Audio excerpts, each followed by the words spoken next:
नमस्कार दर्शक बंधु आपण मानकु ओडिया ज्ञानबकु चैनल को स्वागत। आसंता काली जन्माष्टमी पड़ुची। जन्माष्टमी भगवान श्रीकृष्णकर जन्मदिन रूप में आम्भे माने पालन करिथाउ एवं एही जन्माष्टमी दिन भगवान श्रीकृष्णकर प्रिय काम गुड़िक आम्भे माने करिले आंभ मानकु भगवान श्रीकृष्णकर आशीर्वाद एवं अनेक शुभ फल मिली थाए। भगवान श्रीकृष्ण को गोकुल रे केवल क्षीर लहुणी नुहे गाई मानकर मध्य पूर्ण रूपे सान्निध्य मिलिथिला। निजर सांग मानक साथी रे जाई जंगल रे गाई मानकु चराउथिले भगवान श्रीकृष्ण। गाई मानकु नेई तांका मध्य रे अनेक प्रेम थिला।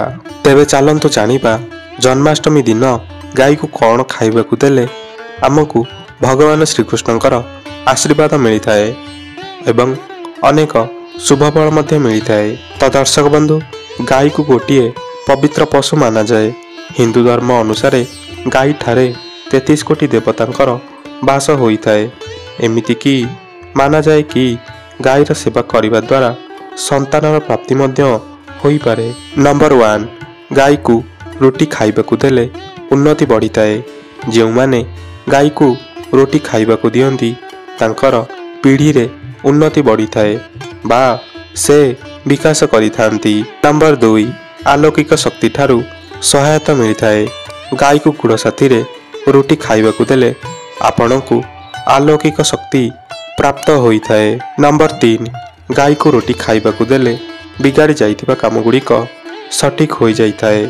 जदि आपनकर कौनसी भी काम हेउ नाही बा काम रे बाधा आसुची तो गाई को गुड़ साथी रे रोटी अवश्य खाइबाकु दियंतु। देखिबे आपनकर बिगाड़ी जाइथिबा काम गुड़िक सठिक होई जिवो। नंबर 4 जदि आपण गाई को रोटी खाइबाकु दियंती तो आपनकु सफलता प्राप्ति होई थाए। गाई को गुड़ साथी रे रोटी खाइबाकु देले सबु क्षेत्र रे आपनकु सफलता मिली थाए। जदि आपनकु कौनसी काम रे सफलता दरकार तो सबु बेले गाई को रोटी खाइबाकु दियंतु।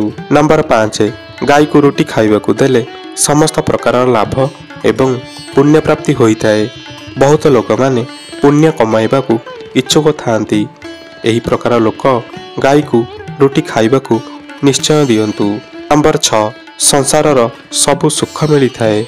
गाई को रोटी खाइबाकु देबार फायदा यह मध्य अटे कि तांकु संसार रे सबु सुख प्राप्ति होई थाए एवं आंतरिक सुख मध्य मिली थाए। नंबर 7 इच्छा पूर्ण होई थाए। गाई को रोटी खाइबाकु देले आपनकर सबु इच्छा पूर्ण होई थाए। आजिकाली समस्तंकर किछि ना किछि इच्छा अवश्य थाए तो एहा गाई को रोटी खाइबाकु देबा फल रे पूर्ण हेबार अधिक संभावना थाए। ग्रह दोष कटि जाई थाए। गाई को सकाळु उठी सबु बेले देखिले बा रोटी खाइबाकु देले आपनकर ग्रह दोष कटि जाई थाए एवं आपनकु समृद्धि सुख शांति धनर प्राप्ति होई थाए। एही जन्माष्टमी दिन बहुत शुभ दिन अटे। तेणु एही दिन गाई को अवश्य रोटी खाइबाकु दियंतु।